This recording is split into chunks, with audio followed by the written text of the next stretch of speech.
Hey, we're going live. It's loading up. Setting up your meeting. What's up? Hey, will you tag her when you share it?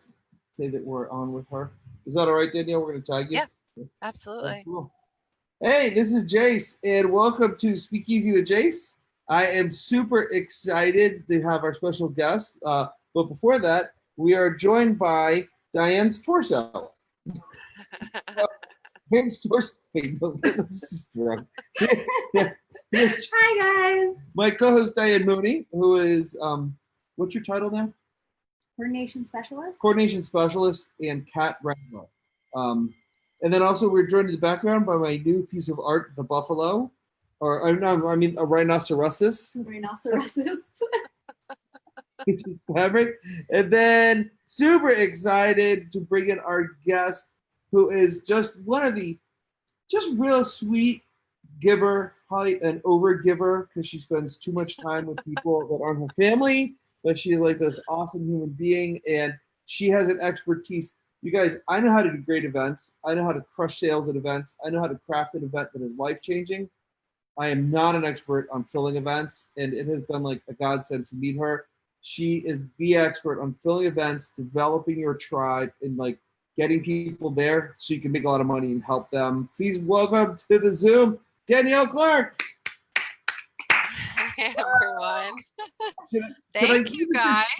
in there or just the You mean the Fitzpatrick? Fitzpatrick? Everyone likes to put in Fitzgerald. I think I might have had the wrong maiden name growing up. Yeah, probably.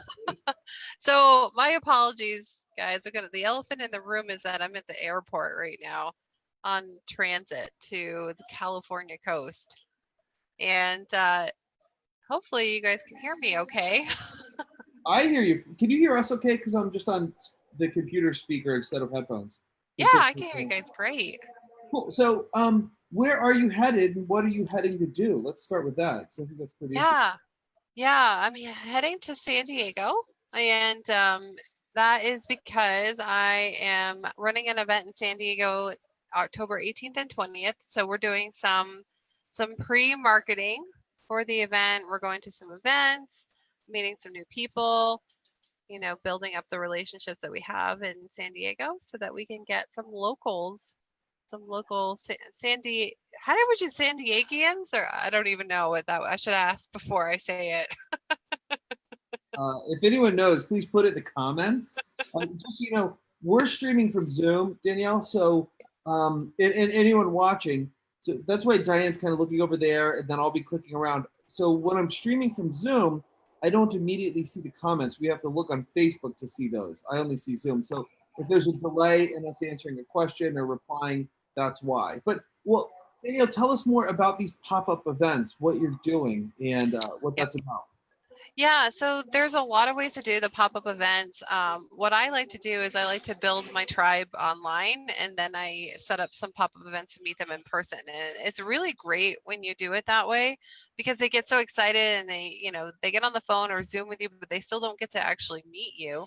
So when you have the tribe online and you say, okay, let's meet in person, I'm coming to your city, they get really excited and just like they'll show up more. They're more likely to show up because there's not so many opportunities for me to come out to San Diego since I'm on the East Coast. So it's just a wonderful way of, you get to develop the relationship online, but then bring it in on person. And I think that's one of the things that's missing with the online space is that, there's that personal touch that you can't really fulfill unless you get, handshake and eye contact, like from face to face. That makes a lot of sense. So what are you going to do at this pop-up event? I'm just gonna meet these guys. I'm doing some like one-on-one meetups. I'm going to some other people's events to meet people that I've been talking to. Just like, hey, let's just meet up in a coffee shop type stuff. And it's really simple and it's not overdone. And then, let's see how it goes. And like, hey guys, well, I can teach you I can teach you how to do lead generation, which is one of my big specialties, is filling the front of that funnel. So I've already been talking to people like, oh gosh, can I bring my notepad when I talk to you? I'm like, yeah, bring your notepad and we'll go over your sales funnels for sure. So, but my next one will be, like, if you guys find this valuable and you know other friends and colleagues that would like to sit down and I can go in depth with this, then we'll do another pop-up event where it's specifically on one pain point that you have. So it's really thinking about the customer journey and the relationship piece of it. And I think that there's a missing piece in a lot of the customer journeys that are out there in the online space going to live space. And this is one that I've been testing and tweaking. And I'm like, oh, it's a really easy journey that way with them. So yeah, I So know you're not everybody gets excited about sales funnels, but a lot of people do. Well, I think for most entrepreneurs, like here's when I learned the value of it. It was at a time in my life, things were rough and I wasn't making much money. And I think I was watching football and I was talking to this other guy who's a coach. And he goes, man, I'm such a good coach. He's like, if I could just show up and coach a room full of people and not have to fill the room and sell it, I'd just knock their socks off and I'd be happy to do that and just get paid for Yeah. that. And I started thinking, we all would like that. We're all good coaches. And I realized that's the difference between the coaches who are successful and making money and the ones that aren't. It's who's filling the room, who has the capacity to fill that room. And that's it. It's not the better coach that wins. It's the coach with a better funnel. And then that's any business. It's the business with the better funnel. And that's why, like what I said, I was excited to meet you because I'm modestly great at what I do. By the way, I just got off with a mutual friend of ours named Natalie, and we're working on her sales presentation, and it's great. And I think she's watching. So, Oh, yay! Hi, Natalie. but if I don't figure out this funnel part, then it's going to really hem in my income and how much impact I can make in the world. So, Natalie says, hey, two of my favorite peeps. oh, thanks, Natalie. You're my favorite peep. I love Natalie. Yeah, she's so much fun. Hey, someone's mashing those likes and loves. Thank you. You guys, if you like this, please do mash the likes and loves. It helps more people see this. So back to you. So you live in South Carolina. Yep. What city? North Charlotte. North of Charlotte. Yeah. And so Charlotte, and then you're flying to San Diego. Who's paying for this trip? Well, I am. So you're paying on your own dime to go do free events to put people into a big event. Yep, absolutely. When you shared that with me the other day, I was kind of blown away by it. I was like, wow, she's really put. And this is what made me think about this. I'm kind of going off topic, but I'll come back. In the seminar / speaker world, people like I'm sponsoring one of your events, so I could get on that stage. I'm paying a pretty hefty sponsorship fee. I think it's 5 figures. And then, is it okay I say that? It's and then, but other places, people will sell on someone's stage and then they do a profit share. And some of the speakers balk at it. But what came to mind for me is how much time and energy and money you're putting into getting those people in the room. Like you're paying for this whole trip. You're away from your family. You're going out for how many days? 5. I think it's 5 days. I mean, that's a big commitment, cross country by yourself, putting this thing together, spending a lot of money for hotels and stuff. Like you deserve a return on that investment. And so for any speakers that are watching this that don't get yet why it's worth it to sponsor or how they can justify charging sponsor fees or profit shares, that's why, because it takes, and I was thinking about this too, it takes time and money and energy to get people into your room, to market for any business. I'm good. So it's now 66 degrees here, and I love having the door open so Napa can go outside. But poor Diane is sitting here freezing with those. Okay. So anyway, I just want to bring that up. So back to you. So tell us about you. How'd you get into all this stuff, or is there some? Sorry, do you mind if I just piggyback on that? And I think that this is the community piece too. So, this is for speakers and for anyone who's thinking about hosting themselves, is that building the tribe, like as much as like flying out here is a lot of time and it's a lot of effort, building my tribe and my community and those relationships is even more, even in the online space. And it's so essential. So like if you are a speaker, if you are a host, then I really highly recommend building your own community as well, no matter where you are in the game. Like that's a huge piece, and that does take a lot of effort too. You and I are working on it, Jace, for yours. Yeah. Well, tell me more. Why do you think community is important? And by the way, Natalie just commented for Diane. Natalie, I want to point something out. Diane is freezing and she has no socks. What's one of the first things you put on when it's cold? A hoodie. And then the second is Yeah, you gotta cover the neck and the feet. get your. Do you want some borrow some socks? I am a-okay. I'm not Yeah. that cold. Can you go grab your shoes so we can show people what you wear on these cold 60-degree weather days? It's almost 70 degrees. It's not that cold. Because it's super important right here that we do this. Yes, it So is. you can tell how serious I like to be on the lives. I do think this for speakers. She's so typical Idaho. This is typical. Oh, I love it. These Are they are Birkenstocks? awesome. They are keys. They are worn out like crazy, but they have traveled the world, and I've had them for 12 years, and they're not going anywhere. This is like what most women in Boise wear, but this is the funny part. She's freezing. She's got her hoodie and her long pants, and there's not even coverage for the feet in there. Well, you put your socks on and then put them on. Step in a river. Yeah, you should. That'll work too. You need to put socks under those sandals. We Hey, do that in Maine. We wear socks in our Birkenstocks until November, even if there's snow. We do. It happens. Mash the like button if you think that Diane should wear socks underneath her sandals the rest of the day, and we'll get pictures of it. Mash that. By the way, Natalie says, no, and Bob Donnell says, we love Diane. Oh, we Oh, Bob is Diane. Do you know Bob Donnell? I don't think so. I don't think I've had the pleasure yet. We'll have to introduce you. Bob, I'll do a private invite to connect with. Bob is a real influencer and just one of my favorite human beings. And he has a Wonderful. thing called Next Level Connect, where he helps people level up their business. He's a lot of contacts and influence out in SoCal area. Really good dude. Oh, wonderful. Yes, I'd love to meet him. Cool. So, Bob, thanks for popping in. But just so you know, we got a bunch of hearts come up, so you're gonna have to wear socks today. So, okay, but they have to be cool ones. yeah. So back to you, Danielle. Let's hear your story. Like, what got you into this? Why are you doing events? Are you a coach? What do you consider yourself? Like, who are you? Who is Danielle? Who am I? Well, I'm a 10-year overnight success for one. So I've been around. Everyone seems to get that one when I say that. They're like, yeah, me too. I'm like, I'm 20 years. And, I've been around, and I started really as a copywriter. So when I first jumped into the entrepreneurial space, it was to be a copywriter because I love writing.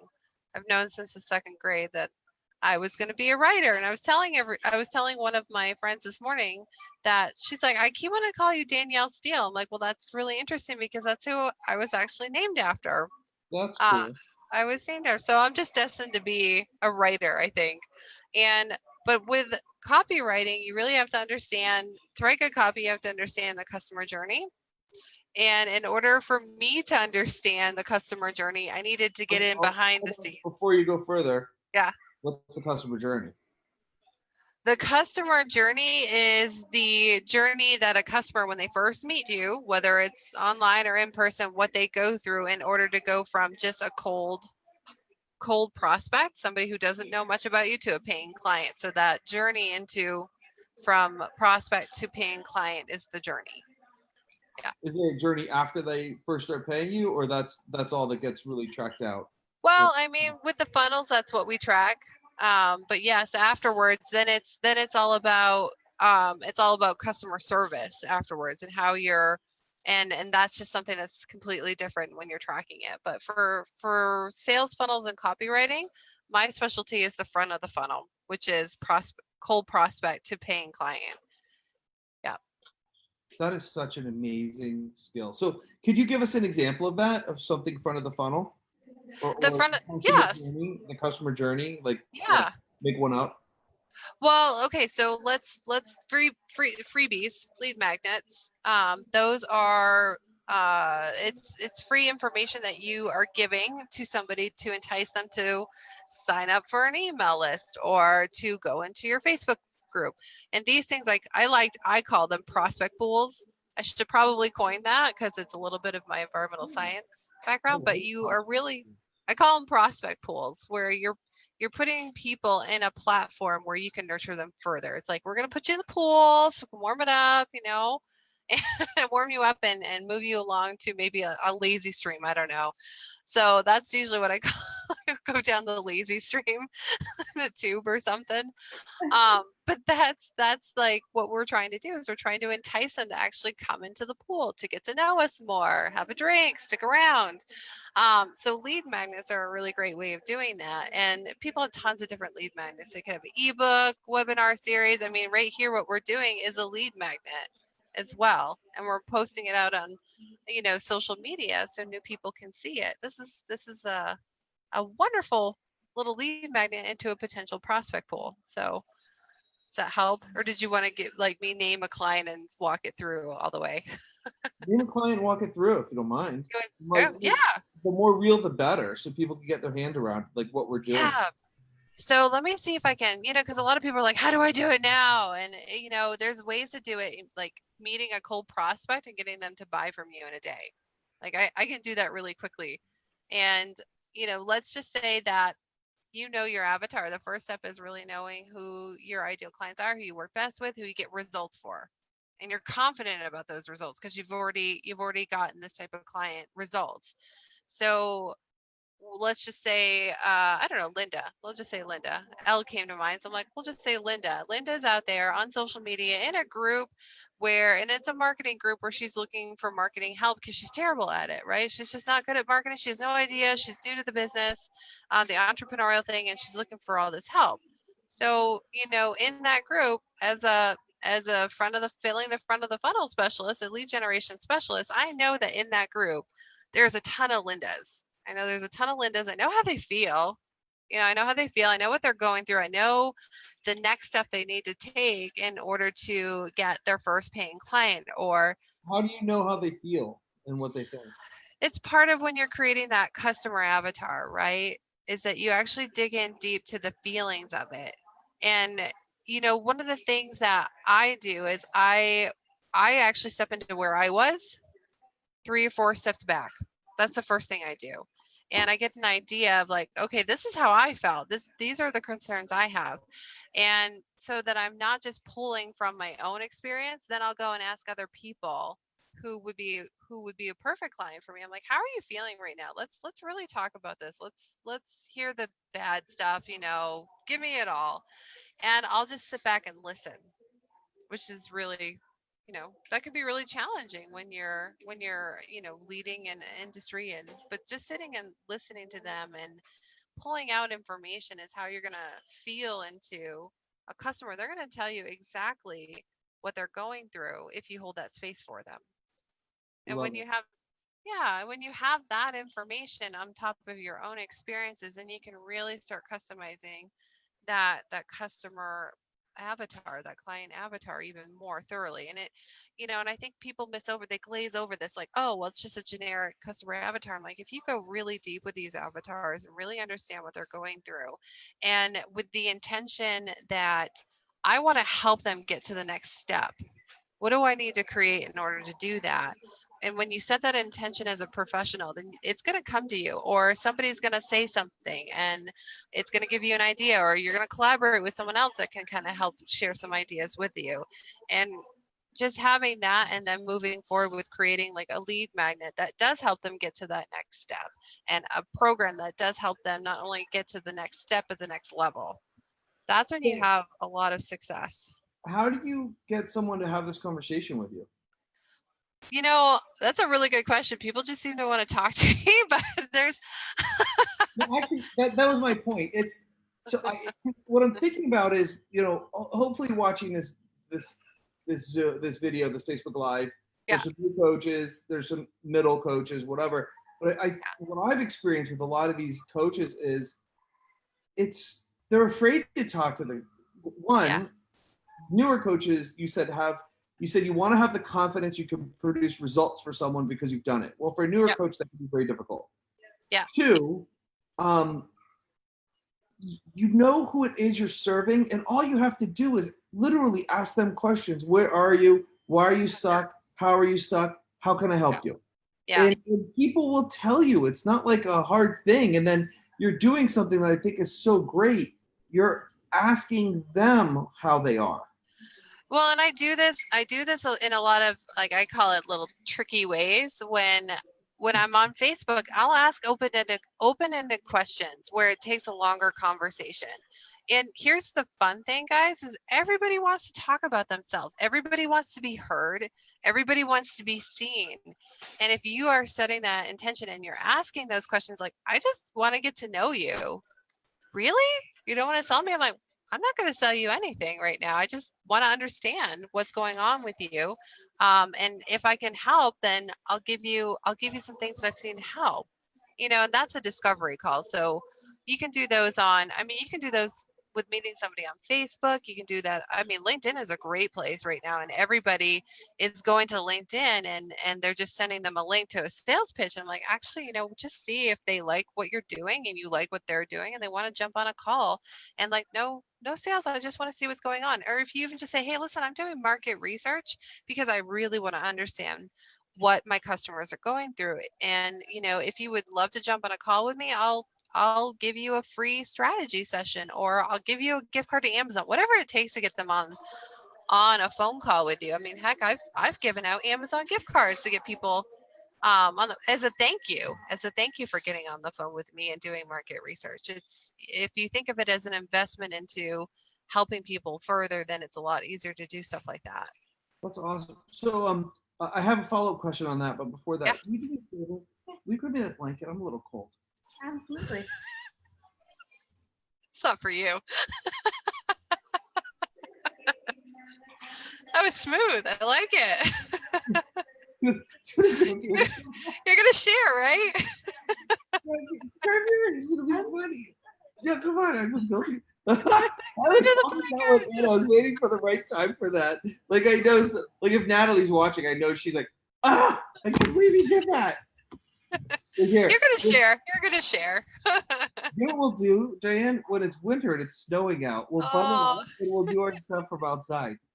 Okay, now we all have blankets. You need a blanket. See, this side's Dallas Cowboys. The Cowboys. One of my friends, her husband loves the Cowboys. So smart man. Yeah, it's smart man. Cool. And our kids made this for you. There's my college team, and there's my pro team. So real quick, update you. Natalie, when we were talking about get them in the pool, she said, put the prospects in a petri dish to see if they grow. I could use that. I worked with petri dishes back in the day. And Tina Torres said, can you say, hey, girl? Hey, girl. I assume that's how Tina's voice sounds. She said, building relationships is the first thing you need to do. Yeah. Yep. I have no clue how Tina's voice sounds, by the way. No, that was pretty good, Tina. That was good, wasn't it? Yeah. That's so great. Okay, so we're talking about the customer journey.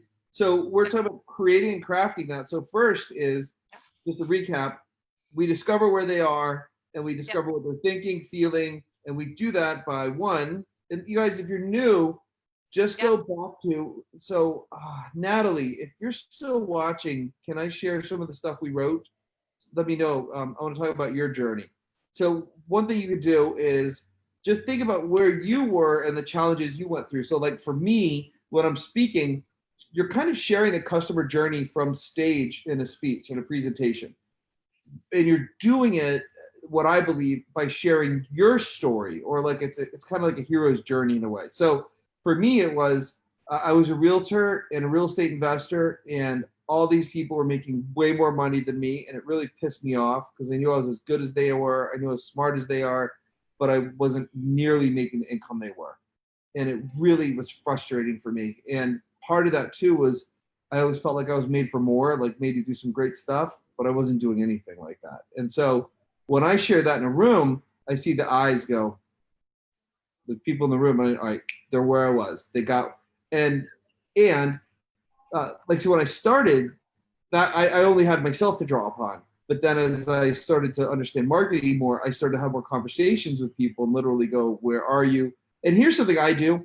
I make it a practice to ask people, what are your three biggest challenges? What are your three biggest goals? I have not been asking them, what are the three emotions you experience the most and what are you thinking? I will start adding that. Can I use that? Is that all right to use? Absolutely. Cool. Absolutely. The more the merrier, use that. I mean, that's how we can connect more. Okay, cool. All right, so we find out that, and then what happens on creating this journey? So, and I just want to piggyback off of all that awesome information you gave too. And for new coaches, here's the other thing is that if you're doing something you love and, solving problems for people and building out that coaching business, and there's something in your past that has made you an expert with what you're doing. There's results. And, some of the things I do when people are like, in what is it, the fraud syndrome, right? Frauds, oh gosh, I mean, everybody goes through that at least once. Oh, And that's quantifiable. I actually get excited when my clients. Did this happen for you at some point, Danielle? Did you go like, they think I know what I'm talking about? all the time. It's quantifiable. It's actually, to me, it's a great step when a client of mine is having as so much success on stage, or they're selling a lot as a coach, or they made a book or a product, and they're like, holy crap, people think I'm somebody. Don't they know I'm just this person that was a wreck X amount of years? Like, that is such a good step, but it because it means you're making progress. Yes, I love that. I love how you put that. I do have a solution for that too, but I'll share it after you go. To share it after. And I just, what I tell everybody, I'm like, you've already had success. You're just not recognizing it. And that's when it's a really good time to write out all the successes you've had, all the jobs that you've had, for one, every job, what you did, what were your biggest, what were the biggest aha moments during those jobs? What were the things that you solved when you're on those jobs? Like even, for me, I had to go back to my first job, which was potato picking in Northern Maine. Potato picking. What was it that I was? I would not have guessed that. I would not have guessed that I was a potato picker, and then I worked on the harvester. That was my first job. I think I was 11. Then when you I worked on the harvester? Yeah. Oh, on the harvester, I had to be 16 because it was a machine and all that stuff. But potato picking is actually like a tractor will go by and it will dig up the potatoes, and then we just go and fill up our baskets with the potatoes and dump them into a bigger barrel. That's what potato picking is. Yeah. And that was my first job. That's, by the way, that's all we have in Idaho: snow and potatoes. That's it. So you guys know. I didn't tell you I used to pick potatoes. It's a common misconception. Potatoes are not even our number one cash crop. Wheat? Right? Grass. Grass. Is our number one, like hay. Grass? Like hay. Like grass. Yeah.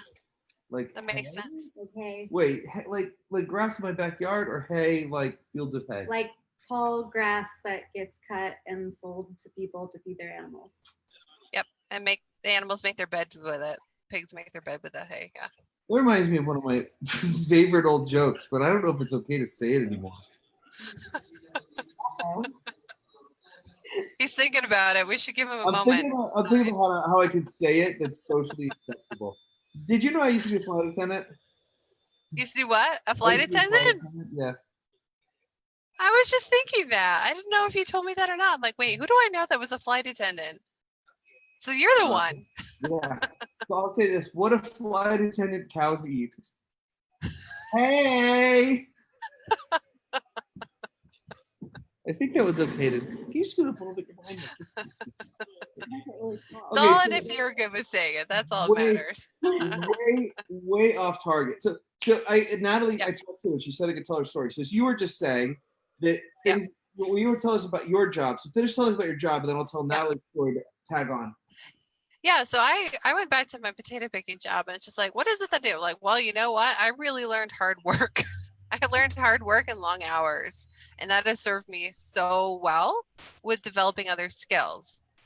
Because I know that it takes hard work to build something amazing. So that was my first job. It was hard labor and work and long hours, and I Yeah. loved it. And I loved what I really loved was I loved the moment at the end of the day where the sun was coming down and we're just about ready to stop, and it was just still, right? There was just still just a little bit of the potato dust coming wafering off, and it was almost time for everyone to pick up, and you just kind of looked back in the field, and it was a huge field at the beginning of the day with all the weeds coming out of the ground that where the potatoes were still in the ground, and then you look back at the end of the day and just like, look at what we accomplished today. We got that whole friggin' 200-acre field done.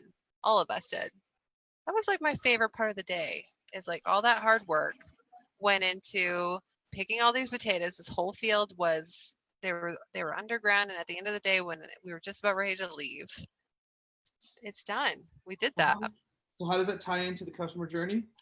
It ties into like that small job of mine. I had a huge aha moment when I looked into it. Just like, I like to work hard and I like to complete things. And that is something that I really tapped into with copywriting and digging into the technology behind the copywriting. And that was enough for me to be confident when I talked to people and I stepped into the field. Like, how would it feel for you to just get done what you want to get done in copywriting or in technology and feel that completion? So that story piece, that potato picking piece, a lot of people can relate to the feeling of completion. That's And awesome. and I tell people, I'm like, you have something like that. You have something like that in a job that you've done and an experience that you've had that you're just not tapping into for your own confidence. That's a good way to build confidence when you're new to coaching. It's that Yeah, piece of I it. love it. So Natalie's story, and it's fresh because I was just helping her write her presentation, Oh, doing a nice. one-on-one before Hmm. this. Hmm. Um, so her job was with the hospital, and she would create trainings and programs to help save lives. And she was sharing too, like she would have to do CPR on little babies sometimes, Wow. like big deal stuff, right? So she would create these training programs, and she did that for 15 years, and then they were going to move her to a position she didn't like, and that position was going to take too much time away from her family. And what I believe, when you write your story and you're creating your story to bring out your journey, which then triggers your audience to bring out their journey, she realized two things, because it was going to require her to work like nights, weekends, all this crazy hours. One, she was having health challenges and it would have really wrecked her health. And then two, that and this is the line we wrote, she realized somebody else would raise her children because she wouldn't be around. And so, Yeah, like, when she lands that in front of a, look at her face, right? When she I lands, know. right? That's the Yeah. reaction we want, because we Yeah. want the audience to go, holy crap, if I don't change, that's my future. And so Yeah. then they're going, what'd you do? But they're not just listening for the story, they're listening because they want access to a breakthrough for themselves. So then she goes, I realized I had to make money some other ways. And then she's like, how could I take my expertise and turn it into income? So what she came up with is, she realized her expertise is creating training programs. So now she helps other people create training programs that they can then sell to create more income. So what's beautiful is her journey was she learned how to take her expertise and turn it into income. And now what she does for her coaching clients is she turns their expertise into income. So it's a beautiful linear progression, and she's bringing to the world the solution that helped her change. And so for me, what helped me change back when I felt like I was meant to do bigger things and make more money, I learned how to sell and I changed my subconscious programming. And now everything I do is through that. And then public speaking is how I've grown my business for the last 17 years. So now I'm teaching other people how to use public speaking to grow their business. So um, what you've been through on your, not you, Danielle, people watching, what you've been through on your journey is the journey that your clients will take. You're just short circuiting it because you've gone through all the heartaches, trials, and tribulations. Yeah. So let's That keep makes going from there. Huh? Yeah, that makes you an influencer too and a trailblazer. So I like to tell people, like, you're doing it. So pat on the back for you for Yeah. stepping up when other people aren't, and you get to show everyone else. So Yeah. it's it's really quite amazing when you can shift that perspective, like, oh, this is really hard. Today's really hard. This week's really hard. This year's really hard. And just like, yeah, but you're blazing a trail. You're blazing a trail for your clients and those that are meant to work with you, that you're meant to speak to. So Sounds like you need to be strong. heart strong. Yeah, you gotta have a lot of heart in this. Entrepreneurship is not for the faint of heart. It's not. I like how you said that. You know, that tying with your potato story, too many coaches out there don't say how much work is needed. And like when I was being trained as a speaker, they're like, make them think it's just gonna happen overnight when they buy your stuff. And like it's a magic bullet. And in a way, the right coaching program is a magic bullet because it works. But on the other hand, it's like that potato thing you talked about. It's a lot of work to get there. And then you look at what you're about to do. You're flying cross country for 5 days and putting all this time and energy to get people to an event, to then big global coaching programs that you'll then fulfill on. It's like here at this moment of sale is not, to me, sale on is easy. Working with people is my sweet spot. That's my gifting. It's all the work that happens before the sale that's hard for me, which is your stuff. So, all right, so let's keep going with that client journey. Do we go way too off base with that? No, I mean, I think I feel like the conversation goes where it's meant to go with who's watching. Cool. Always. Tina said, love it, and so very true. Tina, thanks for watching. And she also said the dude in the back wants to be on TV. Oh, I had a feeling. I'm like, was there somebody that like popped their head in and did like video bomb? Video bomb. Instead of a photo bomb. I was wondering if we're gonna have some people like kind of watching what we're doing. Probably. By the way, this is what it looks like. It looks really sharp. I did a watch party. Oh, I love it. I love it. Here, I can share my screen with you. So what I have going on, just so you can see what it looks like. So this is what it looks like on Facebook. So we're side by side, and then you can see comments and stuff coming up. So it works out pretty well. I love it. We need to figure out how to get the Zoom out of there, and so we can put Speakeasy with Jase. So I might have to like upgrade my Zoom package. Underneath. Yeah, that would be great. All right, so back to you. Yeah. So that's the biggest part of the customer journey. If you guys can nail down your perfect customer and what their pain points are, then you've really made the next steps really easy for you, because then you figure out where are they hanging out to solve their biggest problems that I can help them with. And everybody has places where they hang out for information. I mean, Google's one. Some people will just like, if I have a problem, I Google it. Is that your perfect client? Great. Then maybe Google ads are a way to put out your freebies and get in front of them. A lot of people find out support. They need support. They'll go on Facebook groups. With a lot of the B2B, business to business professionals, and the way that LinkedIn is expanding their network, people are loving LinkedIn. And it's such a great platform right now when you're looking for professionals who are building their business as well. And I love that one for social media. Live events. Some people are just like, I don't do online marketing, but man, I like to go to my live events when they're helping me solve a very specific pain point. And I know a lot of entrepreneurs, they are extroverted for one. I mean, even introvert ones come to the live events, but I know a lot of extroverted entrepreneurs where they're like, I cannot be behind my computer all day long. So I plan out to go to one event once a quarter or once a month, for networking, to learn more material, and to get out from underneath my computer and all of this. So, it's just knowing who they are down, and then where they're hanging out to solve their pain points, their problems, is the next step. And then once you do that, you create lead magnets that help them. And this is where lead magnets are a lot of fun, because you're not giving them the whole thing. You're just giving them a band-aid solution to a gushing wound. So Natalie will like this, right? She knows this stuff. But just a band-aid solution to a much bigger pain point, just enough to hold them so that they get to the next level of working with you, and you're going to help them solve the bigger pain point. So do you have any guilt or qualms about only giving a band-aid for gushing wound, or what's your thought process around that? Well, no, not at all. Because if you think of it as, they're not even ready for you to strap on the the big bandage. They're not even ready for it.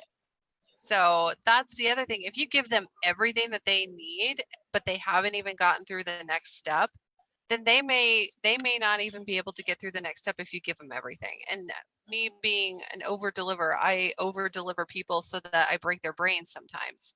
And Yeah. that's not helping anybody if you put them in overwhelm. So the band-aid solution is to get them to the next step, not the next level, the next step, because there's a lot of steps to the next level. That makes a lot of sense. But chip in anytime. So Diane, by the way, so if you're watching, Diane is like my right hand person. She's literally sitting on my right. She's awesome, and um, she's learning the seminar business and also sales and marketing. So you found some sales and marketing positions. So anytime you want to chip in, please do.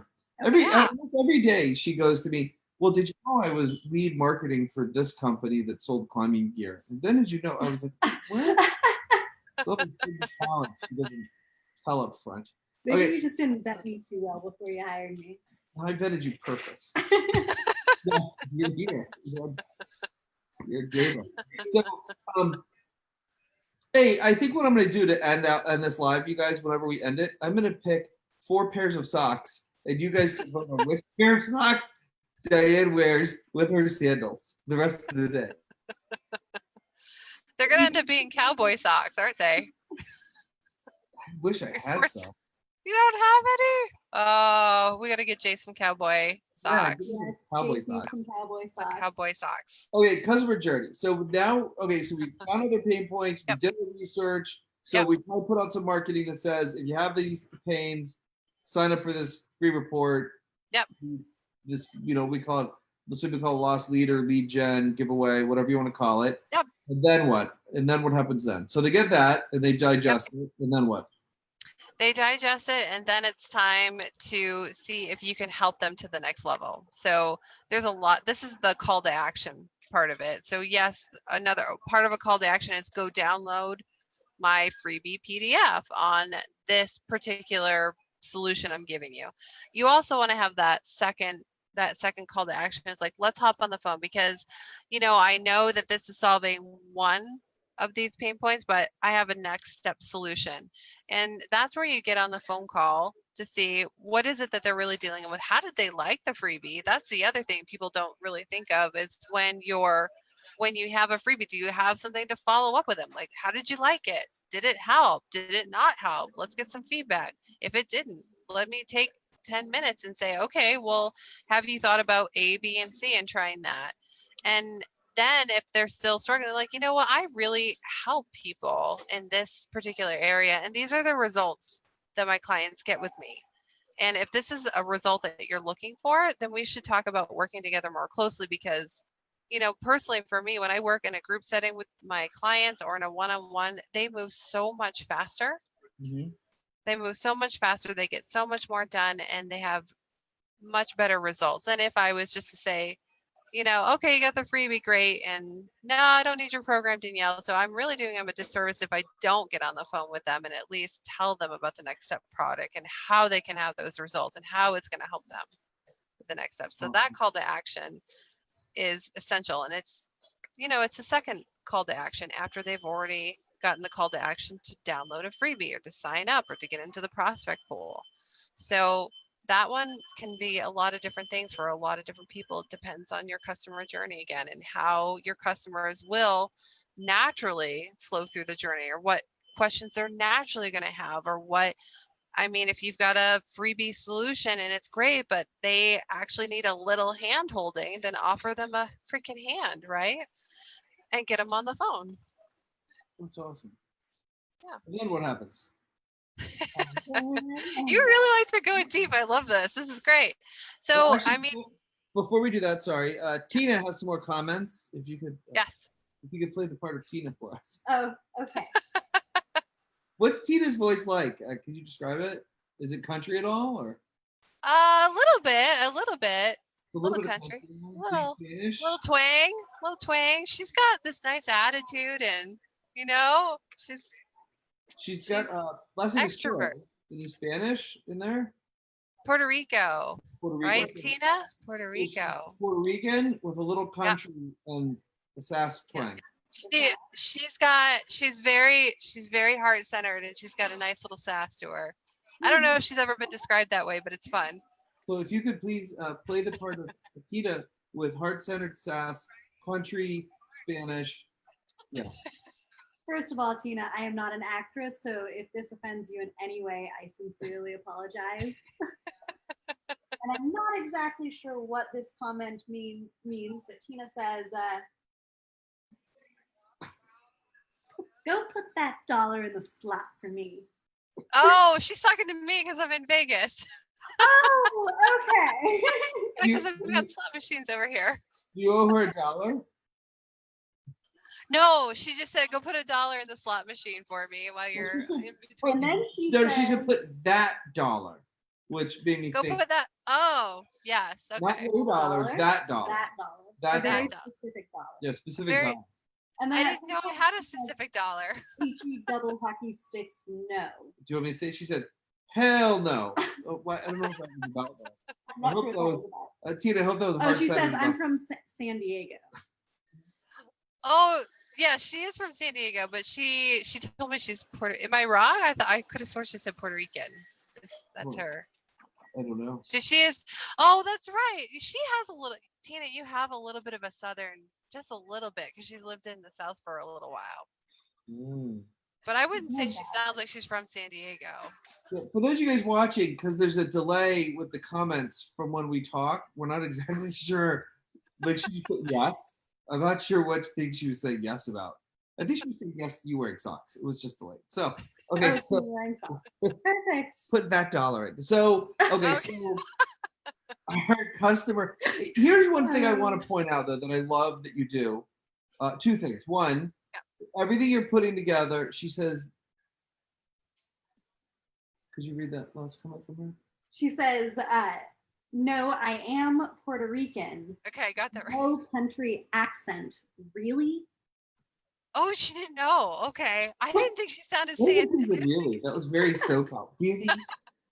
Okay, my apologies. Puerto But Rican you know, I sound Canadian because I'm from the north, so accents are not my thing. Wait. Okay, got it. So, Tina, we'll have you on one day so we can hear what your accent really sounds like. Send us a video clip. We'll play it. I will say she doesn't sound like a lot of the San Diego people either. So I think that's a compliment too. She sounds like herself. Sounds like herself. Like Tina. That was a great save. Yeah. So the two things you really, really love. One, everything you've talked about on this customer journey is client focused, and that you're bringing out, you're talking to them, finding out what they need, building it around them. What you guys, if you're new to marketing or writing a presentation in sales, that's all it ever is, truly. If you could just take yourself out of it and make it completely client focused, you will do more sales. Second, I love that you wear those giant headphones. They're gamer headphones. Can you tell everybody why you have these giant headphones on? Okay, so I have been through, so I don't know what is going on with me in the last year, but I'm breaking my technology, which is really frustrating because I'm on tech all the time.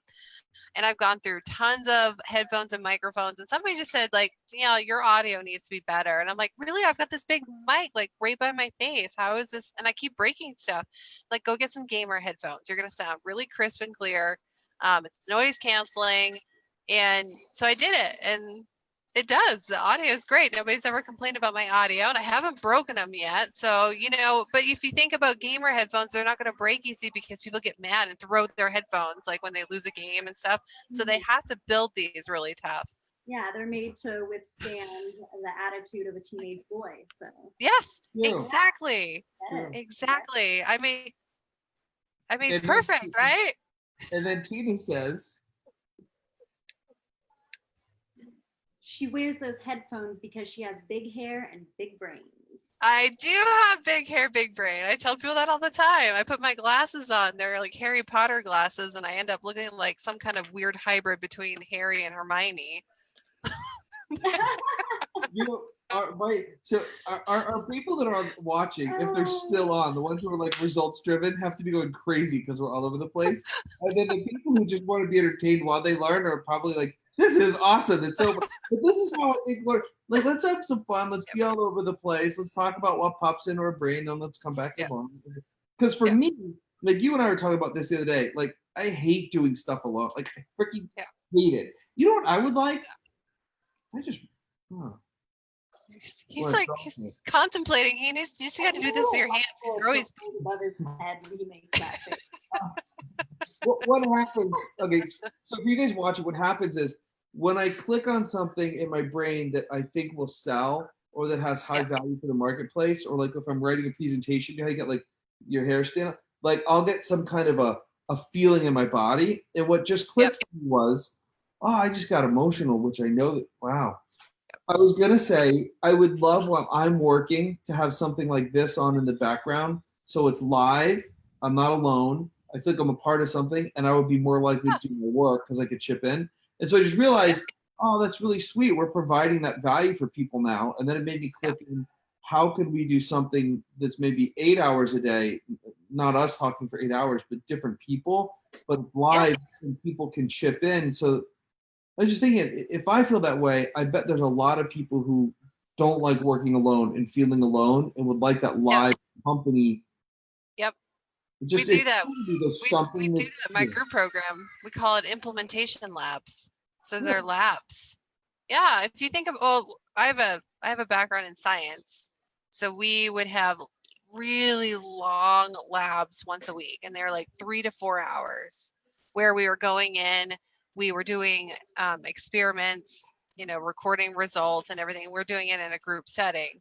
So I brought that into what we're doing in like our masterminds and our group programs, and they're implementation labs. And I'm like, bring your copy content, bring your passwords to your WordPress websites, and let's actually get it done. And we're going to share screen on Zoom. So it's a really great part of a program and it's a huge value add to your clients as well, because then they get hand holding. They get hand holding in something that they don't feel totally comfortable in doing themselves. It makes a huge difference. Example what you do, like what the structure looks like, please.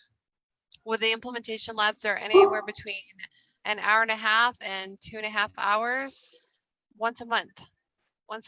And then everybody gets a turn, and we try to time the turns, and we get something done. And if they and I give a lot in my masterminds. I'm like, if they don't complete something, I'm like, you know what, just grab some time on my calendar. We'll make sure this gets done. Not everybody has to do that, and yes, I do work a lot, so I wouldn't recommend it for everybody, but it works really well if people can have something where they're struggling. And it could be copy content, and then you've got the input of other people in the master class around you or in the mastermind around you pitching in. It really moves the needle forward for an individual. So sorry, the mailman must be here or something.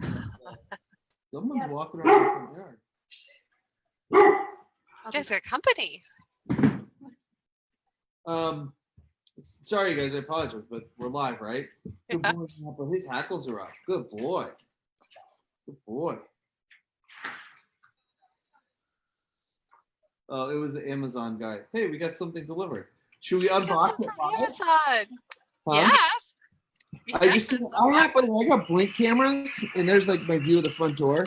Nice. I didn't have the motion sensor turned on, so it didn't click. But I gotta tell you guys, I never got the value of having security cameras before. No, I love it because like coming up, we could look and see who it is. Anyway, so where were we? I got totally distracted. Oh, so what you just triggered me for is my friend AJ Pladen, who you know. And AJ, you guys, he's been for a long time, taught me my first seminar I ever took about doing seminars. So he used to do these things called Do It Now workshops. And it would be a 2 or 3 day event. And it was literally what the name said. It was a do it now. So like one was on getting our website set up. So we go there, we all, like one section, we all took pictures to put on the website. The next section, we wrote copy for the website. A different do it now workshop was on writing our presentation. So literally like he'd teach a part, and then he'd go quiet, and we all would have hours to sit and just focus. So I'm thinking, like, I love your idea of a lab. I might start putting together some 3 and 4 hour do it now workshops where we teach. I have a guest speaker on, we teach a concept, but the idea is people do what they need to do during that 3 or 4 hour block. I know this for most entrepreneurs. And if most of them are honest with themselves, if we could squeeze 4 good hours of work out of them a day, they would make $1 million or way more. Like most don't. They would get it completely done. Like you wouldn't believe what you can get done in 4 hours. Like you can get a complete freebie created, copy written, sales funnel done out the door in 4 hours. Cool. You can. Could you play the word of Tina again, please? Or just whenever she comments. She's coming to the San Diego event, so you're gonna need to meet her. Well, and also, do you want to give info? So, you guys, I'm actually going to be doing my hypnosis show at this event. I'm bringing the hypnosis show back. I'm very exclusive where I do it. So, and as a side note for me with breaking my leg, and this is the reason I'm sitting in a recliner because I like to keep my leg up as much as possible. Yesterday, I don't know if I told you, Danielle, the doctors gave me green light to start walking on it again. So, yesterday, I was doing baby hops and little steps, little baby steps. So that's big. That's big. Today though, yeah. So, but my goal is I have to be in physical performance shape for your event, and then the week later's event I'm doing. So let's give them info how people can go to your event. And do you have something? And by the way, also, I'm super excited to be at your event because filling the funnel has not been what I know, and I'm so excited. You guys. The money is in the list, and everyone I know who's doing multiple 7 figures, even multiple 6 figures, they know how to fill it. And it's like being a speaker is great and crushing it from stage is great. What's greater is being the person who filled that room. Because if you can fill the room, then you can get speakers to come in. If you can fill the room, you can sell to the list over and over. If you can fill the room, you have all the relationships. The speakers might come in, let's say 300 person room. If you crush it as a speaker, you're doing 20, 25%. So now you know 60 to 70 people, 75 people. But if you're the promoter, you know all 300 people. And that gives you multiple times to sell. Every speaker that speaks on that stage, you're getting a cut. It's just, I'm glad I'm learning it now. Wish I'd learned it earlier.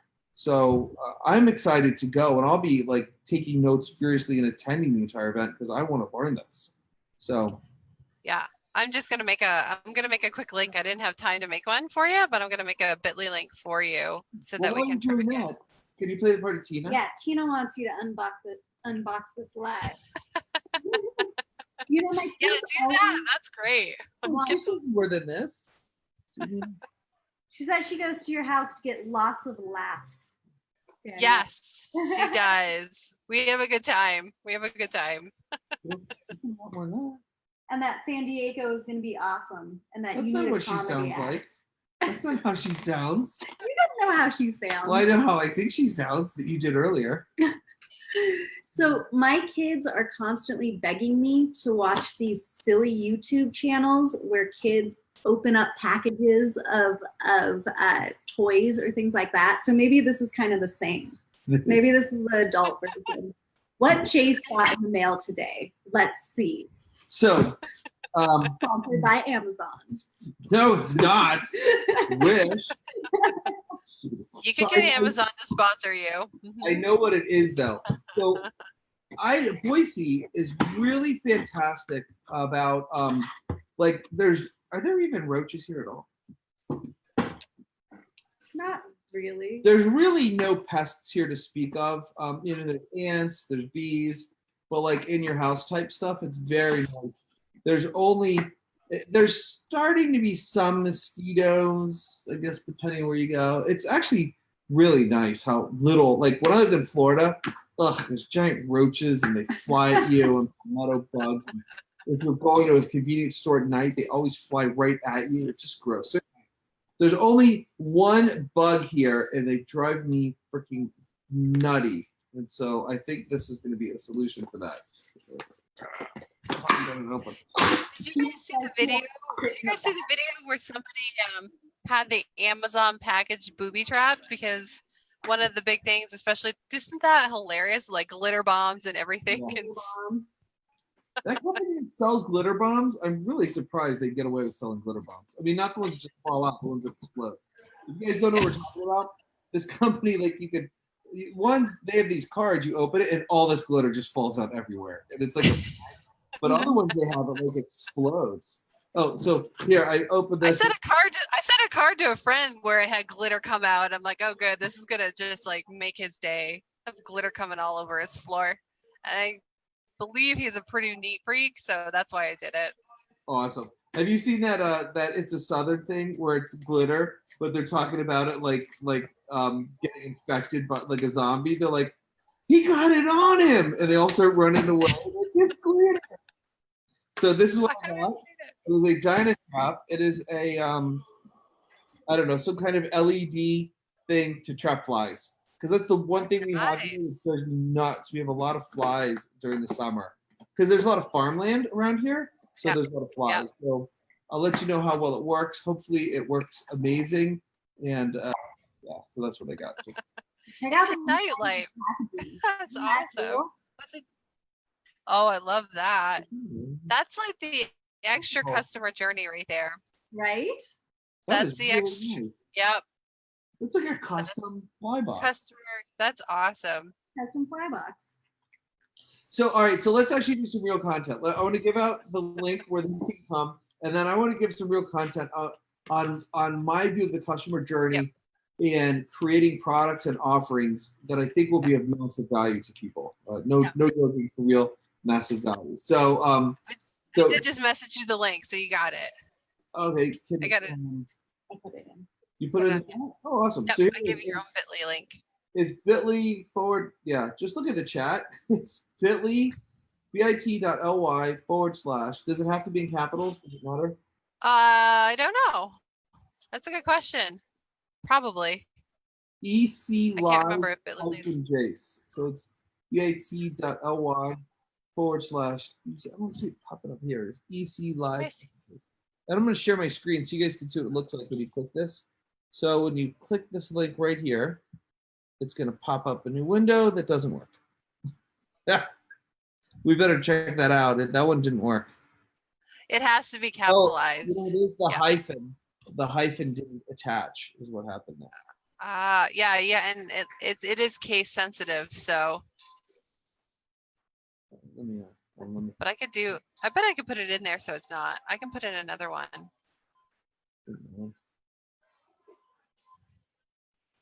Yes, Bitly is fun. Okay, I'm gonna do this, and I'm gonna put it all undercase so it'll do the same. Either way you guys go, I'll make sure that it's done. Yeah, I've got it. We're gonna customize it. See live. You know what's happening is when we paste it in, Facebook is hyperlinking my name to it, and so it's goofing it up. Oh. So like it's Let me adding. take the hyphen. Do you want to take the hyphen out of it? How about there? No, I think it'll work. Does that one work? Facebook stop. Hold on. Yeah, this one like. All right, so let me screen share. Now it works. So here's what's going to happen. It's a good thing we tested it. So if you want to go, just click this one right here, and we'll put it in the show description, and then it's going to pop this up, and it's Entrepreneur City, Influence Building. Yep. San Diego, October 18, 19. How much are tickets? Right now they're an early bird for $197 for the 2-day, and then if you want the VIP upgrade and you guys want the VIP upgrade, it's $397. And for you guys, I tell you what, if you come in on that link and you let us know in this chain, you can bring a friend for free. So Really? yeah, Wow. I'll let you guys bring it as an extra bonus. But you got to let us know in this chain. So what you do for that, you guys, if you buy a ticket, comment or message me and say, hey, I got a ticket, and then we'll let Danielle know, and she will let you bring a friend for free. That's awesome. Thank you. Yeah, absolutely. Bring your friends. Well, Jase and I were talking about this yesterday, and we don't like implementing or doing things alone. So live events are the same thing. I don't like going to them by myself. I have like an event buddy. Go to events with. Awesome. Yeah, It I'm just makes super it looking forward to this. One of the things I really looking forward to, you guys, is like attracts like. And Danielle's a giver and she's heart-centered, so I'm trusting the attendees and the speakers will be. So James Powers is going to be there, Matthew Clark, Yeah. Lane, Barbara Ames. I don't Yeah. know any of these people yet. Oh wait! Oh my goodness! Wait till you meet them. They're Let's- incredible. Let's talk about something really important. What do we all think about Danielle with straight hair, With the purple streaks. with purple streaks? Is that funny? I like it better curly. You look great I both ways, but I I've like been getting that a lot. You need to superimpose big giant headphones in this picture too. and curly. I have one. I have a photo and I put it in my email marketing with just me with my headphones smiling. And that's my photo that I use. And it's just like from my cell phone. Is this And I your don't husband? put that one. That's Eric. That's the hubby. Tell us about Eric. He is the opposite of me in almost every way. He comes from big corporate, and his whole thing is operations. Like everything has to fit in place, and I credit that to his engineering background. So he has a background in engineering, mechanical engineering, and then he went and got his MBA from Carnegie Mellon's Tupper program in Pittsburgh. So one of the big, I think they're in the top 10, top 15 top Wow. MBA programs in the United States. So he went and got the big MBA, and I credit what he has to say about strategy and business building to me taking this business to the next level. Like there's no way I would have been able to do it if I hadn't brought him in on Entrepreneur City. And so this is just as much his baby as it is mine. So does he help coach people as well? He takes more of an operational role. So if he's coaching people, he's actually helping them with their bottom line and having everything kind of work in their system place. That's more what he does. And it's more what he's doing right now is more one-off work. So more one-on-one, one-off, this is something we're just going to get this in place for you. But he's more of an action taker that way. Yeah. That's great. Yeah. People need that. And then you even publish an agenda. Look at that, Jase Souder, after hours entertainment. Yes. But it'll still be clean. The show Yes, is we're getting hysterical. Really nice. Yeah, people dance too. I'm not a good dancer, guys. That's not my thing. So if I do dance on stage, it will be awkward, and you guys will get a good laugh. I promise. Like the Eileen Elaine dance from Seinfeld. A combination of that and Carlton, maybe from Fresh Prince. It's not pretty. So Tina has some more comments. Could you please do this in the Tina voice? In the Tina voice. Full SoCal. Full SoCal. OMG. You definitely want the VIP upgrade. I think they need a little more emphasis on it. The VIP upgrade? It is perfect. And then She does do the finger thing too. I love it. does you do it? Wait, let's look at I will watch this and make sure you buy one and get one. Okay, I don't know if this is gonna get us a new fan pretty or killed. Let's just look at Tina's. I'll get her to dance. Let's look at Tina So and sweet in the see. She picture. does look Look sweet. at her little pink Tina, dress. and- oh, you sent me friends request. Yay. Confirm. Oh, She she prob- does look like she would have She's probably just gonna cancel it now though. She's gonna be like, take it back.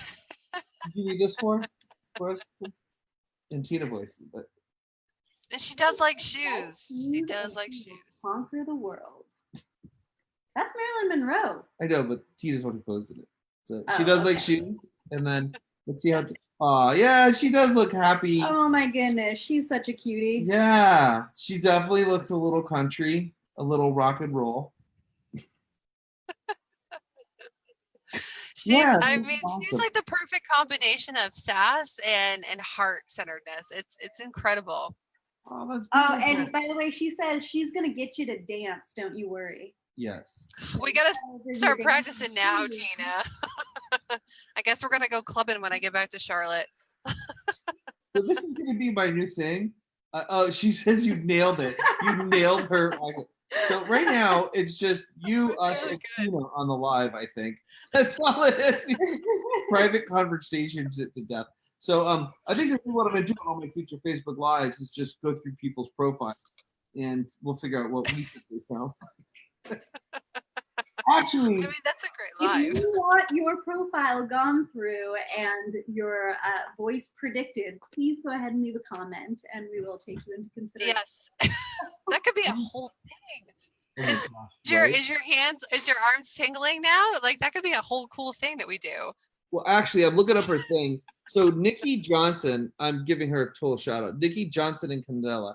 She is like my favorite. I'll do a screen share so you can see what she looks like too. She is like my favorite. Like, she's not just a photographer. She does lifestyle branding images. Like, that's not just a photo. That's like a photo, right? I don't know how she can put up herself so good too. And like you totally get like her essence in these. So I love her work. It's something I wrote with her that I don't know if she's using it, but I think she should. And it's your image is your voice online. Oh, I love that. Isn't that great? That is great. How you? Here's our friend Moira. Moira's from Ireland, but like you can just get a feel for Moira out of these photos. You know, like there's a voice there. So, we were kidding, saying we're gonna go through people's profiles, but you guys, for real, side coaching. If it doesn't look sharp and say something, it's costing. Well, everything says something. What is your image saying? You know, that's Anyway, so I think I may need to hire her. What? I may need to hire her and say we got to have my headphones and curly hair if we're gonna do this. I think I already told you about her. She's in San Diego. By the way, you guys, let me know if you ever want to meet Nick. She's based in San Diego, but she flies everywhere. Like people fly her around the world to do photo shoots with her. So it's different. Like I have someone in Vegas who does my traditional like headshot, the more formal one, and then Nikki does lifestyle shots. So I do want to talk about the customer journey, and then you have a flight at some point, and I wanted to come back to you on your customer. I'm actually here for a while. I didn't realize. I'm like, oh gosh, we can totally do it live. I don't have to run to anything for a while. Good. Okay, good. Well, let's keep going. So you guys, there you can chip in or just get your work done. So here's where I was with the customer journey that I want to talk about, and that is, for me, there's the journey of awareness of you to the purchase. But then for me, what I'm looking to do, and I think it's what you're looking to do too, it's creating this program that gets them somewhere. And something I've started saying in my coaching is when people buy, it's not what they get, it's where they get. I'll say it again. It's not what they get, it's where they get. What's the destination to get them to? So for my coaching program for speakers, my destination for them is massive increase in income, massive impact in the world, and standing ovations. Like that's my goal for them. That when they finish working with us, they're getting standing ovations, table rushes, tons more clients. So the way we get people there, are you getting that? Are you getting feedback on your end? No. No? No, I hear you really good. All right. So the way we get people there is we looked at their customer journey, like where are they before they make that first purchase? And then from that first purchase and they come to my 3-day event, what are their challenges now? How are they equipped now? What do they need to learn now? And I look at if the perfect solutions were provided for them to get them to their next step in evolution as a speaker and someone using speaking to sell, what would they need? Well, at my 3-day event, I talk about the importance of scripting, delivery, and mindset. And we go as deep as we can in the time allotted. Like we do full-on content for 3 long days. They seem like short days, but they're 12-hour days. And then what they're left with after that is now they know the importance of scripting. They've been introduced to our template. They need to know the importance of delivery. We've given them some training on delivery, but now they know I really need to build a presentation with all these elements in it. So one of the things we offer is a program that builds a presentation with all these elements in it called your core script. And then I'll choose that one as an example. Now I know when they come out Yeah. of course script, they're going to have a course script. Part of what we talk about in scripting is how do you establish authority? How do you establish expertise? How do you establish that you're worth listening to? Well, the fastest way to do it is to have a book, to have an intro video works. So I know at the end of core, they're going to be left in a space of, and what would best serve them is getting published as an author and having a professional video shot. And then other media appearances, whatever they can do to get on the media, whether it's a podcast, radio, TV. So the natural upsell from core would be to give them the opportunity to get videos made, to get them onto media, or to train them how to be on the media and to get them published. So that's the kind of thing I'm looking to put in place. And so when I'm creating that journey for them, I'm always looking at where are they and what will serve them best next. And it's not like I'm just crafting something to sell them. I'm truly bringing a solution to the table. And my attitude is, you know, in the room, there's some people, they're just not going to dig it. Okay. Then there's some people who like, they dug it and they got what they got. And out of a 3-day event, their life's going to, I mean, I have so many testimonials of people that only did a 3-day event. They never did black belt and they got huge improvements in their life. But some people in that room are going to be like, I'm ready to go for more. I'm ready to step up. I want to go to this thing. And by the way, this is exactly what I say when I'm offering it. I say, some of you, you know, this is it for your journey with us. Some of you, this has been great. This is all you'll do, and you're going to get huge results. And some of you, you feel like you want more and you're ready for more, and we're the ones to help you there. Here's what it looks like. And so it's all based on them. And I find that just flows so much better. Yeah, absolutely. I love that. And you're getting, I mean, when you can get stuff done in a 3-day period, I mean, and implement too. It sounds like you guys are implementing as well. I have this attitude about homework and entrepreneurs, and it goes like this. They won't do it. So I think there's research out there that if it takes them longer than 10 minutes, they're out. Like there's actual statistics out there that with, right? Like I think I can't remember if it's it may be in the course industry. Like if you're doing courses and it takes them, you have homework and it takes them longer than 10 minutes. I think there's a big percentage of them that won't do it. Yeah. So the way I structure my courses and like my, you know, we have online calls, I endeavor to give them no homework and that it gets done when we're together. So it's done. I think that's why I really like the idea of this call for giving people a chance to do stuff at home, you know, get it done. But anyway, with the courses, we do a lot of implementation so that when they leave, it's done. They have a presentation written and a lot of our stuff is transformational such that they walk in one person, they walk out a different person. It's not like they have to work on it. They're just different when they leave. Yeah, because you show them their truth. You show them who they really are, and they see themselves for that. Yeah, so let's go back to you. So anything else on the customer journey, filling the funnel, anything else you want to share? You know, there's so many different pieces to it. I work really well when people have a specific question. Is there something that you want me to dig into specifically with the customer journey? So I've been connecting with people on LinkedIn and like messaging them, hey, let's connect. What do I do from there? I feel awkward going from, because I don't want to be mercenary, like, hey, we connected, now let me figure out a smooth way to sell you.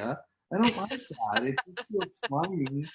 But I also do want to see if I could serve them. So what do I do? Yeah.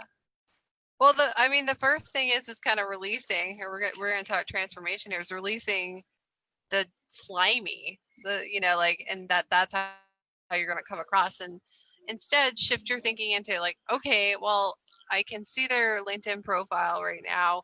Wow, there's some things I could really help them with, and I feel like I could really help them. So why don't I just openly have a conversation with them as if I was talking to them, except I'm typing on, hey, I think we're really aligned, and I'd love to jump on the phone and see how I can support you, or vice versa, or hey, it looks like you do that. I'd be interested in hearing more. So the first thing is that you're just getting them on the phone to see if they're even an ideal client, right? There's only so much you can get from social media.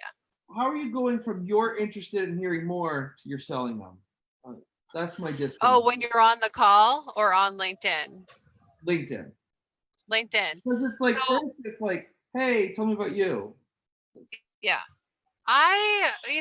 With LinkedIn, I never think I'm going to sell over Messenger on the message with LinkedIn. I never think that. Like it's always like I'm just getting this is a cold prospect as if I'm cold emailing them right now.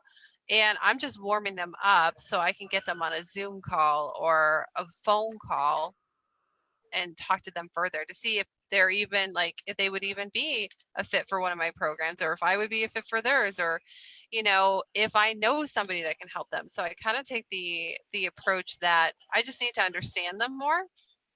And to do that, I got to go from LinkedIn to phone call. And also my intention isn't to sell them, it's to see what they need. What is it that they need and how can I help them, even if that means I send them to somebody else. It's that Miracle on 34th Street where How do you even segue into the what do you need? uh, you just say, hey, listen, I think that we're really in alignment with what we're doing and who we serve. I'd love to just get on a phone call to see how we can support one another, how we can collaborate. And sometimes, I've even put a quote in about collaboration and how that there's strength in collaboration. But when I approach it from a very neutral standpoint and just like maybe they can help me, maybe I can help them, but we have to get on the phone to see. Because the other thing is that if I get on a phone call and I don't vibe with somebody, then I'm immediately like, this is not going to work. It has to be, it has to be a win for both of us. And I don't know that I don't know that just from texting or emailing. It has to be a conversation. All right. We time for a Tina update. Tina says, "You want to look here?" Oh. You're just building the relationship first. Yep. Yeah. You have to go bottom up on this one. Oh, she's single. So you know. She's marketing. She's definitely marketing. She's marketing. All that amazingness and single. I am too. So we can go. Guys, You have to fly into Charlotte and take me to the and show me how to dance, you ladies. Yes. Yes. I do help my guy. I've helped my guy friends, of course. But usually the girls I can help really well. I'm a good wingman. that's Yeah. awesome. Very cool. All right. Well, Did I help you? Did I answer your question on LinkedIn? The next step. What are you comfortable with? I mean, that's the other thing. This is what I do, and this works really well for me. But it's all about you, Jason. What is comfortable for you? Well, Or enough uncomfortable enough to get you to move forward. Not too uncomfortable, but yeah, that's what I like because it's new, so yeah. I want to push into the uncomfortableness the best way possible. And I was thinking about this as I was doing it. I remember my first time buying a house, like an investment property, hanging out with this guy Eric, who was very proficient at it. And I found this deal, and I showed him the deal, and we went back to his office, and he pulls out a contract, and he puts it on the table, and he goes, "Write an offer." And I was like, and I remember thinking to myself, I was just talking. I was just talking crap. I was just showing you I found the deal. I didn't say this out loud. I was just thinking, I was like, I didn't really mean to make an offer. And he looks at me, he goes, "You write an offer, or I'm writing an offer." And I got more scared of him stealing my deal, and I wrote the offer. And I got that property, and it was an awesome property. So my point is, I think that hand holding or being around someone who's very proficient at it, like I'm a believer in forced participation. What I mean by that is, at my events, we don't force anyone to get on stage. We create an environment that's safe and encouraging. So once they get on stage that first time, usually then they're like, oh, I'm okay being on stage. And then they get on stage. It's 1 out of 100 doesn't get a breakthrough and want to keep coming on and coming on. And I think with different areas of life, like me doing the Connect and through LinkedIn, working with you on it, is making me do it. And then I'll get to the point where I'm like, oh, well, this is easy. It's just those first couple of times is hard. And so, and also I don't want to be unauthentic. I think that's where I'm hung up too. I do want to know about their business, and I do want to know how they're speaking, and I do want to know if there's a way I can help them. It just feels weird to just ask that. Yeah. Without having them. Like I like in the seminar room, I'm asking who wants help in this, or I've already found groups of people that have been pre-qualified, and I don't know that. Like for instance, one woman wrote me back on LinkedIn because I've been doing a lot of reach outs, and she goes, "I'm an amazing speaker already." Which I thought was hysterical. But she's like, "Do you help find leads?" And so I can Yeah. help her with that. Yeah. It's like I wish there was a way to know that they're interested, or I guess Yeah. getting to that point of finding out if they're interested and getting help with their speaking or positioning or product creation. Yeah. Yeah. And keep in mind that LinkedIn is another social media platform. And it's a different one. It's like your resume on steroids too, right? So I think positioning on LinkedIn is really, people are really strong with their positioning on LinkedIn. So What do you mean? well, I mean, I don't know this person, but my initial reaction is just like, well, are you an amazing speaker if you're doing A, B, and C, if you're getting A, B, and C, if you're booked out all the time? And it's kind of that conversation, just like, okay, tell me tell me, yes, I know you've got this great content, and how is your speaking journey and your career going? Like, are you where you want to be? And those are like those crucial conversations that we get to have with people. Like, are you where you want to be? And that's where you get to dig in deeper with anybody, even if they're saying, I'm a great speaker. I'm a great speaker. I mean, I get that all the time with people, and I'm like, oh yeah, because I'm a host. I'm like, great. So what stages have you spoken on? They're like, oh, well, I've just done Facebook Lives. And I'm like, okay, well, let's jump on the phone and let's talk about this. And there's no judgment at all. Just like, that's where they're at. And I said, well, are you where you want to be? So that really opens up. Are you where you want to be with speaking? Are you where you want to be with your coaching career? Are you where you want to be with the amount of clients that you have? Are you where you want to be in the results you're getting for clients? Do you care about getting results for your clients? And that's usually one that I throw in there, because if they don't care, then I don't want to work with them anyway, because that's not my thing. But I'll throw in some things just so I'm asking them open-ended questions so that they're in a safe space, because it's not recorded unless they want it recorded. And it's usually before I'll ask them, I'm like, would you like some coaching around this? Some will say no thanks, Neil, I'm good. Most will say yes, and I'm like, I can record this for you if you would like that. And then you get to move from there. But those open-ended questions when you're having a conversation and in LinkedIn, typing them out are crucial in finding out where people are really at, because they're going to come at you positioning regardless. So you can't take that for face value. It's kind of where I come from on this. Okay. And there's always an opportunity. There's always an opportunity.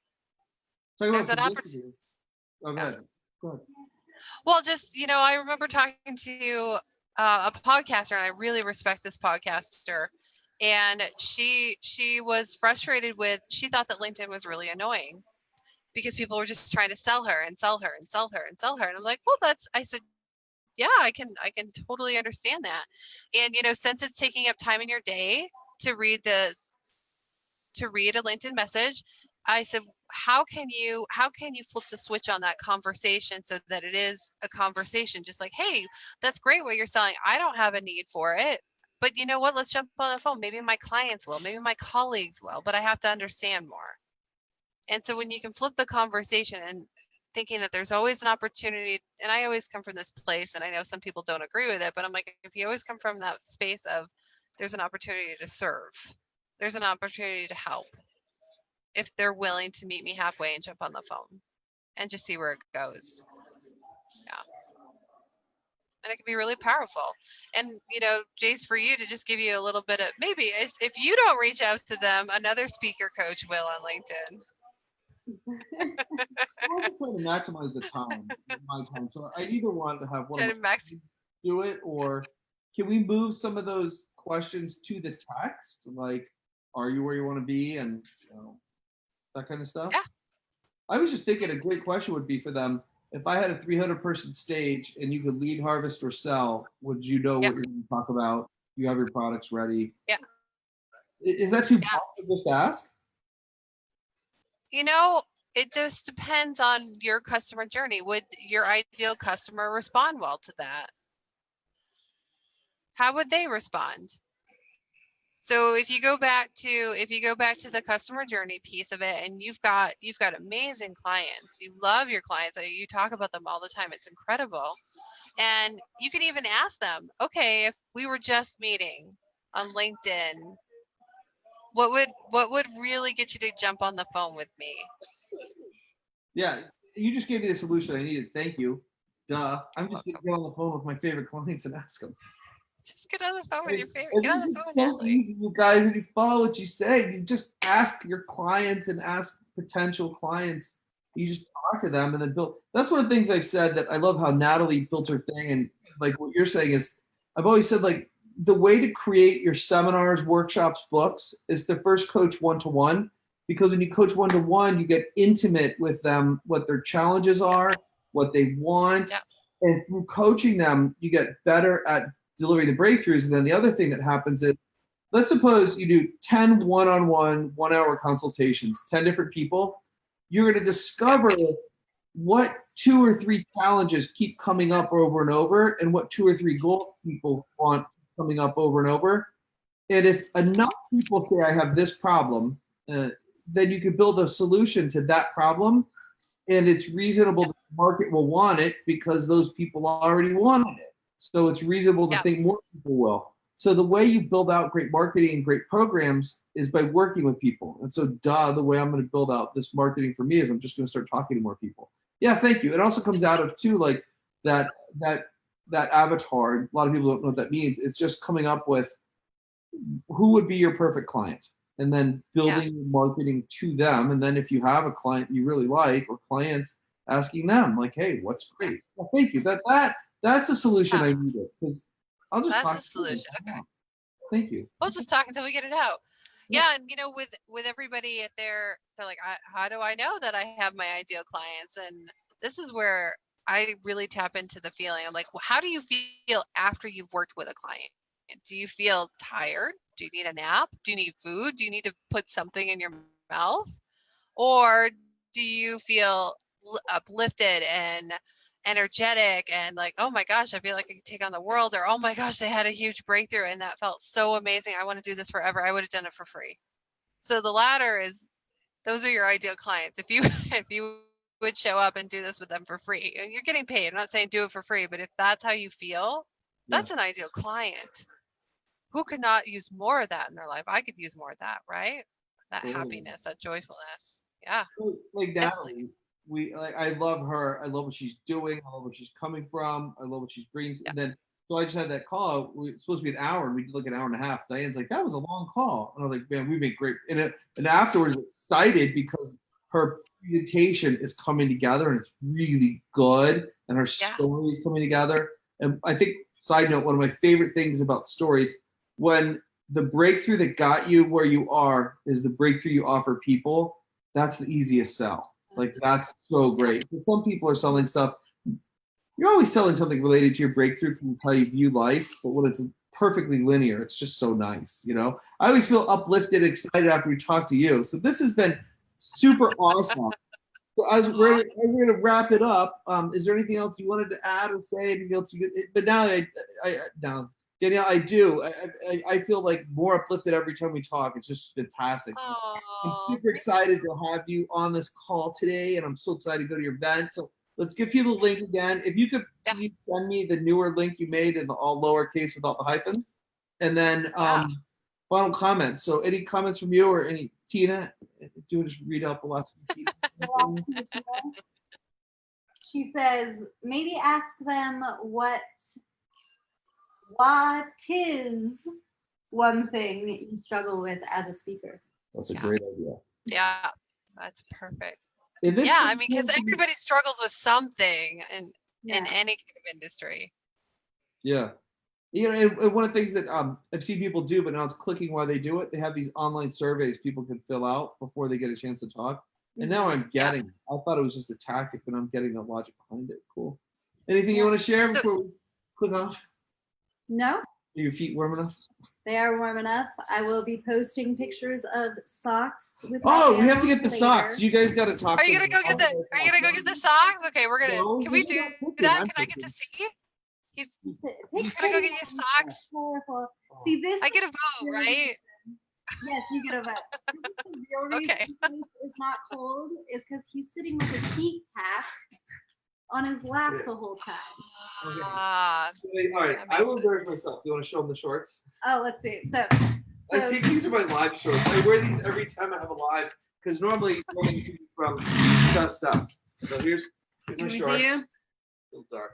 Because normally you only see me here up. Sure. And here's my current walking progress. Here we go. I have to like get myself built. I can't start. I'm afraid my knee's gonna go. Okay. Got it. Look at that. Yay! Yay! I feel like a baby taking his first steps. So you guys, Danielle, give some more amazing tips. Buy me like 3 minutes. You buy 3 minutes. So amazing tips. So I Amazing. think that. Talk about your events again to get the link to register. Oh yeah, I sent the link, so it's all lowercase this time. Oh, awesome. So more amazing tips. You know, I think. I'm in yours. Did I send it? Yes, you did. Let me get that up there for everyone. So I think if I'm going to give you guys one of my favorite little tips with the online space, and you're trying to get people on the phone, there are so many ways that you can entice them to get on the phone with you. And for LinkedIn, you can actually put the app on your phone. So on your phone, there's a LinkedIn app. And when you download it on your phone, it gives you the microphone icon so you can record a message. And if you can give yourself a break from texting or typing and put your voice on a message, then it does something psychologically with people where they feel more connected or they feel more open to connecting with you further on a phone call if they hear your voice. So that's one of my favorite tips to give everybody is to give your fingers a break with the texting and the typing and use your voice. And you can do it on to their message with a voice. Yep. Leave them a message. Leave them a message on LinkedIn. Leave them a message on Facebook. I use it all the. Oh, go ahead. Oh, I was gonna say, what a great way to use the opportunity to say their name so that you know that you're not talking to a robot. You know, I've run into several of those things where you think maybe you're talking to a human and realize halfway through the conversation you're talking to nobody at all, that it's just this digital process. So it's, I like it ups the trust factor in such a huge way. So get the apps like Facebook. I mean, I don't know if Twitter or not Twitter. I don't know if Instagram has it now. I have to check that, but I spend most of my time on LinkedIn and Facebook. But that little microphone has been not only keeping me from having to text. I don't like texting.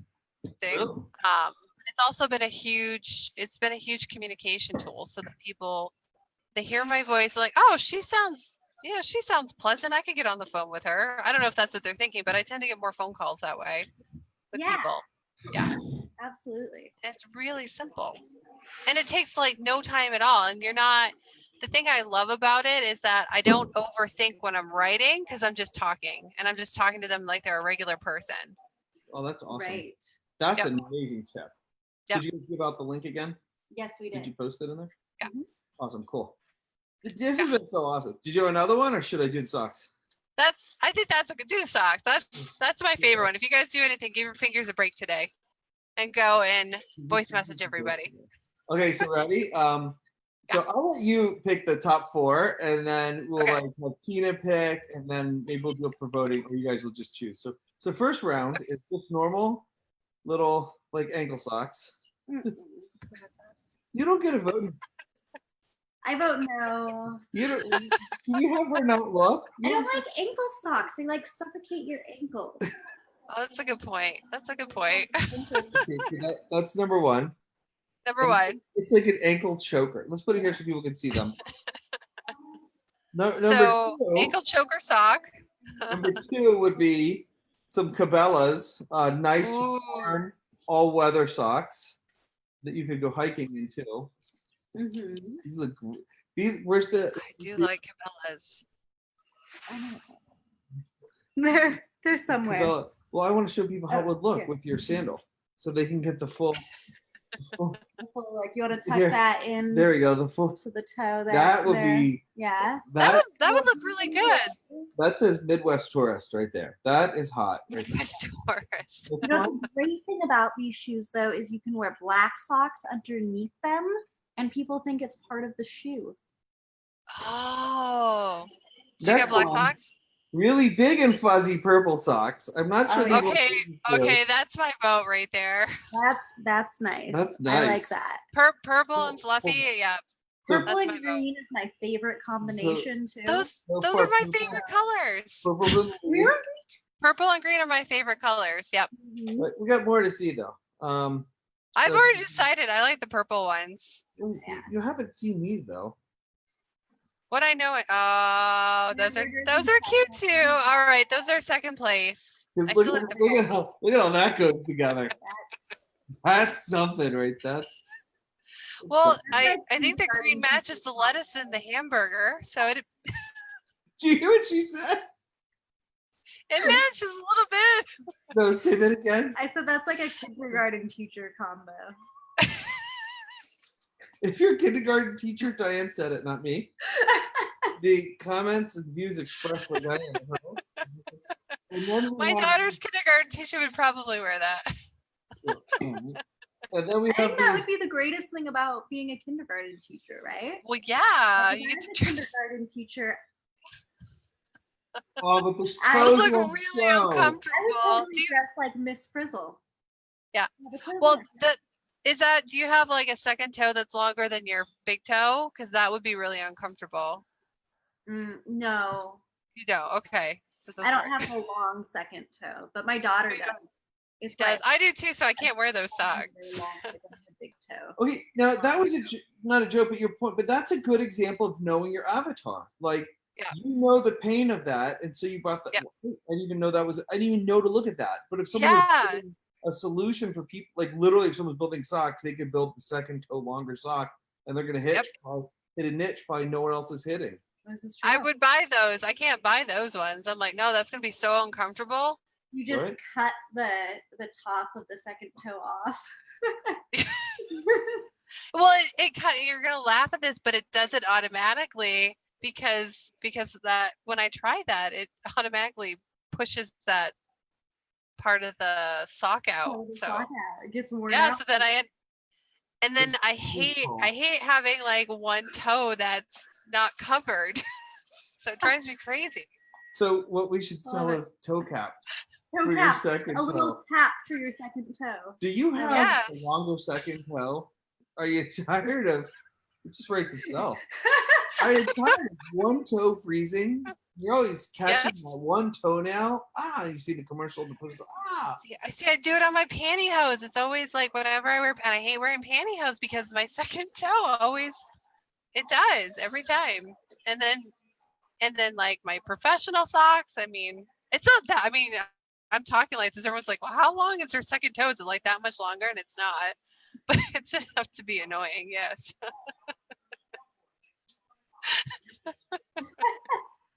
If You have anyone, a finger if for anyone a is stuck second around toe. this long, you deserve to see this. This is entertaining here. Okay, this one is our final one, but this one has snails on it. It's snail. Oh, okay. This The purple ones. one definitely clashes. Oh wow. Yeah. Well, okay. So the purple ones, the hamburger ones, those ones, and then the toe ones. Yeah, the toe These are ones the are top out, I four? think, because You think they're out? well, but you won't see the toes. I think the joy of them is the toes. Although the colors are so fun. Which is the other one? Was there another one? Well, we had the Cabela's, but that's almost too nice to go with this. She doesn't like the ankle one, so The ankle ones are out. yeah. What's the idea? So those are the ones. Still online? Who's online? If you're online, give us a vote. If anyone's still here with us. I still Yeah. like the purple ones. I like the purple ones. Purple's Oh. my vote. Let's do purple. Purple? Purple it is. All right, purple it is. Purple. These look amazing. Look, They're crocheted or knitted on the outside, but they are like fuzz on the inside. This is gonna be phenomenal. I'm very excited about this. I know you must be disappointed. You wanted I'm me so disappointed. to be in pain with the choice made, but here I'm even gonna go over the pant. Oh, look, your pants are purple. It matches. Yeah, Ish. ish. Oh, Tina's got some good comments. She's like, I can't not with you. Never again going out with you, Danielle. What? Tina just said she's never going out with me again. I must have made her laugh so hard. Are you able to see the chat now? I just saw it. I just saw it on mine. I went on mine. That's funny.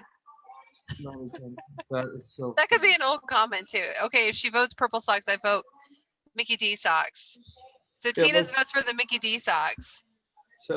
So we got them. Let's see how this We got looks. them modeled. Here, wait, I'll stand on the chair. You do one of each. You do one of each. Oh, that's true. These are pretty comfy socks, though. What do you think? That's cool. You look like you're going skiing almost. I like the purple ones. It matches. It's nice. They're like almost big enough to be little leg warmers. You know, the whole leg warmer fad that's been going around the last couple of years. Oh yeah. I wanted to be socks she didn't like. Well, women.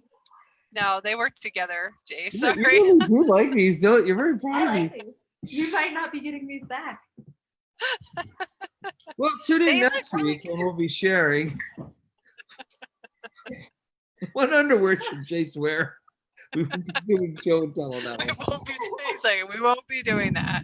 No. All But right. we really should talk about this toe sock thing. I think there may be a market there.